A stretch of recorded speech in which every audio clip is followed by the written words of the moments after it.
Welcome back. आज हम बात करेंगे एक ऐसे टॉपिक के बारे में जो पिछले 4-5 सालों से चल रहा है और बहुत अच्छा चल रहा है। टॉपिक का नाम है artificial intelligence is killing IT jobs and what you need to know. एक ऐसा डर जो पिछले 4-5 सालों से मेरे जैसे लड़कों के मन में है। मेरे जैसे लड़कों के यानी ऐसे लड़के जो मध्यम वर्गीय परिवार से आते हैं और अपना एक अच्छा करियर बनाना चाहते हैं आईटी इंडस्ट्री में। हम लोग स्कूल के बाद कॉलेज करते हैं, कॉलेज के बाद ये सोच कर ग्रेजुएशन फिनिश कर कॉलेज के कैंपस से निकलते हैं कि हम अपने घर वालों के कुछ सपने पूरे करेंगे, माँ बाप को हाथ में अच्छा पैसा दे पाएंगे नौकरी लग के आईटी के अंदर। लेकिन आईटी के अंदर आर्टिफिशियल इंटेलिजेंस आ गया है और अब ये डूम्सडे की तरह होने वाला है इंजीनियर्स के लिए। ये डर हर मन में है। मैं हर उस लड़के से बात कर रहा हूँ, हर उस लड़की से बात कर रहा हूँ जो आज आईटी के अंदर स्क्रैच से अपना एक करियर बनाना चाहते हैं। सबसे पहले फैक्ट्स की बात कर लेते हैं। 2024 के अंदर लगभग 1 लाख लोगों को, इंजीनियर्स को ग्लोबली ले ऑफ किया गया, नौकरी से निकाला गया बड़ी कंपनियों में, गूगल, माइक्रोसॉफ्ट, मेटा के अंदर। जब मैंने ये कहा कि लगभग 1 लाख लोगों को निकाला गया तो मेरा मतलब उन लोगों से नहीं है जो 3 लाख, 4 लाख, 5 लाख सालाना कमाते हैं। मेरा मतलब उन इंजीनियर्स से हैं जो इन कंपनियों के लिए बहुत इंपॉर्टेंट हुआ करते थे। क्या ये डर वास्तविक है? ये एक ऐसा प्रश्न है जो हर युवा के मन में है, उस युवा के मन में जो आईटी को अपने पोटेंशियल करियर के तौर पे देखता है। सवाल ये है कि अगर कंपनियों ने इस इंजीनियर्स को निकाला है तो क्या उनकी प्रॉफिटेबिलिटी पर कोई फ़र्क पड़ा है? स्टॉक मार्केट का एनालिसिस ये बताता है कि गूगल, फेसबुक, माइक्रोसॉफ्ट, मेटा, इन कंपनियों के रेवेन्यूज़ पर एक्चुअली में कोई फ़र्क नहीं पड़ा है, बल्कि इन कंपनियों ने ग्रो किया है। अगर ह्यूमन इंजीनियर्स को निकाल के कंपनियां ग्रो कर रही हैं तो आखिर कंपनियां कर किससे रही है? काम कर रही हैं कोपायलट से, चैट जीपीटी से, ग्रोक से। Testing, automation, quality assurance engineers को निकाल रहा है customer support, AI chatbots. AI chatbots आपने स्विगी या जोमेटो के किसी ऑर्डर के ग्रीवांस के लिए चैट बॉक्स में देखा होगा कि अब ऑटोमेटिक चैट बॉक्स यूज़ होता है। सवाल ये है कि अगर आर्टिफिशियल इंटेलिजेंस आईटी इंडस्ट्री को हिट करेगा तो सबसे ज़्यादा किसे हिट करेगा? उससे पहले मैं आपको बता दूं कि क्या वाकई में आर्टिफिशियल इंटेलिजेंस आईटी इंडस्ट्री को हिट करेगा। सीधी भाषा में एक लाइन में अगर आप आंसर सुनना चाहें तो आंसर है yes, artificial intelligence IT industry को हिट करेगा। लेकिन जिस तरह है व्हील के आविष्कार के बाद लोगों ने चलना बंद नहीं किया, जिस तरह है लोगों ने ऑटो पायलट आविष्कार होने के बाद पायलट्स की नौकरियां नहीं गई, जिस तरह गूगल मैप्स का आविष्कार होने के बाद गली नुक्कड़ के चौराहों पर पान की दुकानों से रास्ता पूछने का रिवाज ख़त्म नहीं हुआ, उसी तरह आर्टिफिशियल इंटेलिजेंस भी आम लोगों की मदद करेगी, काम, प्रोडक्टिविटी और बेटर आउटपुट्स में हेल्प करेगा। हम डिस्कस करेंगे इन डेप्थ आने वाले समय में, लेकिन इस वीडियो में मैं आपको एटलीस्ट इतना ओवरव्यू दे दूंगा कि आर्टिफिशियल इंटेलिजेंस से आपको क्या खतरा है और आप क्या फ़ायदा ले सकते हैं। आर्टिफिशियल इंटेलिजेंस से अगर आप एक स्टैटिक वेब पेज बनाना चाहते हैं तो आप बहुत आसानी से बना सकते हैं। अब इसमें गलती आपकी है कि आप एक स्टैटिक वेब पेज बनाने को अपना करियर समझ रहे थे। स्टैटिक वेब पेज से मेरा मतलब HTML, हेलो वर्ल्ड का प्रोग्राम अगर आप हाथ से लिखना चाहते हैं आज के ज़माने में तो आप बेवकूफ़ हैं। आर्टिफिशियल इंटेलिजेंस आपको बहुत बुरा हिट करने वाला है। लेकिन अगर आप एक ऐसा एप्लीकेशन बनाना चाहते हैं जिसके अंदर डेटा माइनिंग करनी है, एक ऐसी एप्लीकेशन बनाना चाहते हैं जिसमें बिग डेटा का यूज़ है, एक ऐसी एप्लीकेशन बनाना चाहते हैं जिसमें आपको SQL पे हैवी क्वेरीज रन करनी है और आउटपुट प्रोसेस करके यूज़र को देना है, तो शायद आर्टिफिशियल इंटेलिजेंस स्टैंड अलोन ये काम ना कर पाए। बहुत हद तक आर्टिफिशियल इंटेलिजेंस में आप प्रॉम्प्ट देकर अपनी समस्या का समाधान खोज सकते हैं। आर्टिफिशियल इंटेलिजेंस आपको मझदार में फंसे हुए इंसान के तौर पे हेल्प भी दे सकता है। लेकिन अगर कोई ये सोच रहा है कि वो आने वाले समय में आर्टिफिशियल इंटेलिजेंस के बेस पर सारे ह्यूमन इंजीनियर्स को हटा देगा तो इस केस में वो बेवकूफ़ है। Scalability, bug fixing, productivity, better outputs, इन सब के लिए आपको ह्यूमन इंटरफेस की ज़रूरत पड़ेगी।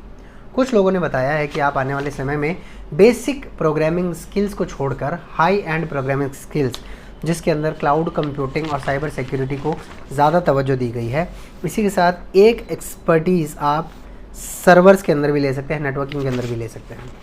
कहने का मतलब यह है कि आर्टिफिशियल इंटेलिजेंस आने के बाद से आईटी इंजीनियर्स कुछ लेवल पर ज़रूर हटाए जाएंगे, लेकिन हर लेवल पर नहीं हटाए जाएंगे।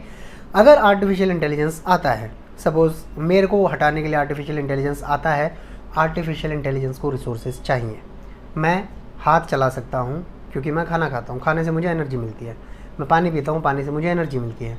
यही काम अगर एक सर्वर को करना है मेरी स्पीड पे या मेरी कंसिस्टेंसी के साथ या मोर कॉम्प्लेक्स प्रोजेक्ट्स के साथ जिसमें कंप्यूटिंग पर सेकंड ज़्यादा होगी, वहाँ पर एनर्जी इंटेंसिव जॉब्स बनेगी, नेटवर्क एडमिनिस्ट्रेटर्स की जॉब क्रिएट होगी, आर्टिफिशियल इंटेलिजेंस को प्रोसेस करके रिफाइन करने की जॉब्स क्रिएट होंगी। आज 2025 में भारत के अंदर या दुनिया के अंदर जितने स्टार्टअप्स आर्टिफिशियल इंटेलिजेंस का दम भरते हैं उनमें से 99.99% स्टार्टअप्स कवर अप हैं ऑलरेडी लर्निंग मॉडल्स के ऊपर, लैंग्वेज लर्निंग मॉडल्स के ऊपर, LLMs जिसको कहते हैं, या देसी भाषा में आर्टिफिशियल इंटेलिजेंस कह सकते हैं। कोई और सर्वर के अंदर काम कर रहा है, उसके ऊपर फेस किया गया, कवर किया गया और एक नया प्रेजेंटेशन दे दिया गया एक नया आर्टिफिशियल इंटेलिजेंस के स्टार्टअप के नाम पे।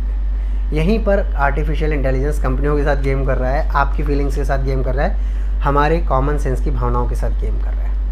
आने वाले समय में कौन सी जॉब आर्टिफिशियल इंटेलिजेंस से हिट होगी, देसी भाषा में बात कर लेते हैं, मैनुअल टेस्टर्स। मैनुअल टेस्टर्स तो वैसे भी आने वाले समय में अपने आप हटने ही थे, ऑटोमेशन आना ही था। Front end developers, artificial intelligence can now build complete UIs with just a prompt. बिल्कुल सही बात है, यूज़र इंटरफेस बनाने के लिए लोगों को ज़्यादा टेंशन लेने की अब ज़रूरत नहीं पड़ेगी आर्टिफिशियल इंटेलिजेंस के साथ। लेकिन मैं आपको एक रियल एग्जांपल देता हूँ। आज से ऑलमोस्ट 1-1.5 महीने पहले मैं गूगल के CEO सुंदर पिचाई को सुन रहा था एक इंटरव्यू में। He was very fascinated, he was very emphasised कि आज 2025 के अंदर हम कंप्यूटर के माध्यम से जो कर सकते हैं वो बहुत अमेजिंग है। 1980-90 के ज़माने में ये चीज़ संभव नहीं थी। ये वो लड़का कह रहा है जो दुनिया चलाने वाली कंपनी का CEO है, यानी सुंदर पिचाई। सुंदर पिचाई ने एक वर्ड यूज़ किया था, वाइब कोडिंग, और कहा था कि मैं वाइब कोड कर रहा था रैपलिट के ऊपर। Replit is a artificial intelligence coding kind of company. मैंने इसको सुना, मैंने इसको ऑब्जर्व किया, फिर मैंने भी Replit.com पर अपना अकाउंट बनाया। मैंने एक आर्टिफिशियल इंटेलिजेंस की मदद से, ऑटोमेशन की मदद से एक एप्लीकेशन बनाई। एप्लीकेशन का यूज़र इंटरफेस परफेक्ट था, there was no doubt about that, लेकिन सिर्फ यूज़र इंटरफेस ही परफेक्ट था। मैं मिरर कर दूंगा लिंक अगर कोई मुझे बोलेगा देने के लिए। आर्टिफिशियल इंटेलिजेंस से बनाई गई एप्लीकेशन का यूज़र इंटरफेस भले परफेक्ट था, लेकिन इसके बाद यानी बैक एंड और बीच के जो APIs है वहाँ पर बहुत बड़ा घालमेल ये कंपनी करती है। Not just this company, artificial intelligence, if I must say. Artificial intelligence अभी एक बेबी फेस में है, धीरे धीरे नर्चर होगी, धीरे धीरे एक्सपीरियंस होगा, धीरे धीरे ये अपनी एक्सप्लोरेबिलिटी को बढ़ाएगा, धीरे धीरे इसकी एम्प्लॉयबिलिटी बढ़ेगी। फ्यूचर क्या होगा हमें नहीं पता, बट इस बात की संभावना बहुत कम है कि बिना इंसानी मदद के आर्टिफिशियल इंटेलिजेंस पूरी दुनिया पर टेक ओवर कर लेगा। और अगर कोई भी मौका ऐसा आया ही कि पूरी दुनिया पर आर्टिफिशियल इंटेलिजेंस टेक ओवर करने लगे, मतलब कभी मेरे को ऐसा लगा कि मेरी जान को खतरा है, आर्टिफिशियल इंटेलिजेंस से अब दुनिया ख़त्म हो रही है, तो उस समय हमने सर्वर रूम में जाके खाली बटन बंद करना है। So you know artificial intelligence appears like a mammoth on paper, but facts are artificial intelligence is still in incubation form.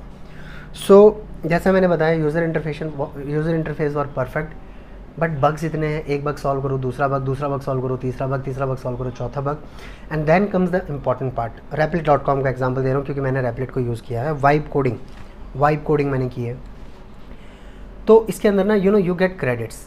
$25 मैंने पे किए और $25 में I think I got 100 credits और maybe 1000 credits, 100 credits I got. 25 cents का एक credit था। जब आप एक प्रॉम्प्ट देते हैं तो उसको ये एक ऑटोमेटिक सेव पॉइंट मान लेता है और उस पर वहाँ पे एक क्रेडिट खर्च हो जाता है। फिर कोई बग आता है, then also you give a prompt, फिर वो एक क्रेडिट यूज़ कर लेता है। And you know when even just to carry out a simple thing आपके 100 क्रेडिट्स ख़त्म हो जाते हैं। So it has to be energy intensive, it has to be cost intensive. So until and unless artificial intelligence can provide you the cost efficient solution to a real engineer, it can never overtake the real life engineers. So artificial intelligence is not going after your jobs. कुछ jobs कम हो जाएंगी, कुछ jobs refine हो जाएंगी, but समय के साथ कुछ जॉब्स नई क्रिएट हो जाएंगी। जैसे मैंने आपको बताया कि जैसे लोग पहले ऊँट गाड़ी पे ट्रैवल करते थे, फिर बाइक आने लगी, फिर कार आने लगी, फिर टेस्ला आने लगी। कंसेप्ट सेम रहा कि 4 टायर हैं, 5 टायर हैं, 8 टायर हैं, उसके ऊपर कोई ऐसी चीज़ है जिसके अंदर लोग बैठ सके और इधर से उधर जा सके। पहले ये काम 1970, 60, 70, 80, 90 के ज़माने में ऊँट गाड़ी करते थे, घोड़ा गाड़ी करती थी, हाथ गाड़ी करते थे, हाथ रिक्शा करते थे। अब उसकी जगह ई-रिक्शा ने ले ली है या उसकी जगह टेस्ला ने ले ली है, बट कंसेप्ट सेम है कि लोगों को एक जगह से दूसरी जगह पे जाना है। मेथड चेंज हो गए, एनर्जी एफिशिएंसी चेंज हो गई, कार्बन उत्सर्जन कम हो गया, बेंजीन का यूजेस कम हो गया, हमारे पेट्रोल की ब्लेंडिंग टेक्निक्स चेंज हो गई, हमारे Bharat stage 6, Bharat stage 4 engine का एमिशन नॉर्म्स चेंज हो गया। लेकिन कंसेप्ट सेम है कि अगर कोई ऐसा व्यापार करना चाहता है जो लोगों को इधर से उधर पहुँचाए, बदले में बीच में किराया ले, उसमें सिर्फ मशीनें बदली है, मॉडल बदले हैं, एक्सपर्टीज़ नहीं बदली, कंसेप्ट नहीं बदला। सो अगर आप स्केर्ड हैं आर्टिफिशियल इंटेलिजेंस की वजह से कि आईटी जॉब्स चली जाएंगी, कुछ ऐसा होने वाला नहीं है। आप अपनी एक्सपर्टीज़ पे ध्यान दिए। हाँ, एक निवेदन यह है कि स्क्रैच से होने वाली कोडिंग वो थोड़ा फ़र्क ज़रूर पड़ेगा, वो तो ऑलरेडी फ्रेमवर्क्स हैं। So don't get much stressed about all this things, just be happy. मिलते हैं अगले वीडियो में किसी और नई पॉजिटिव बात के साथ। जय हिंद।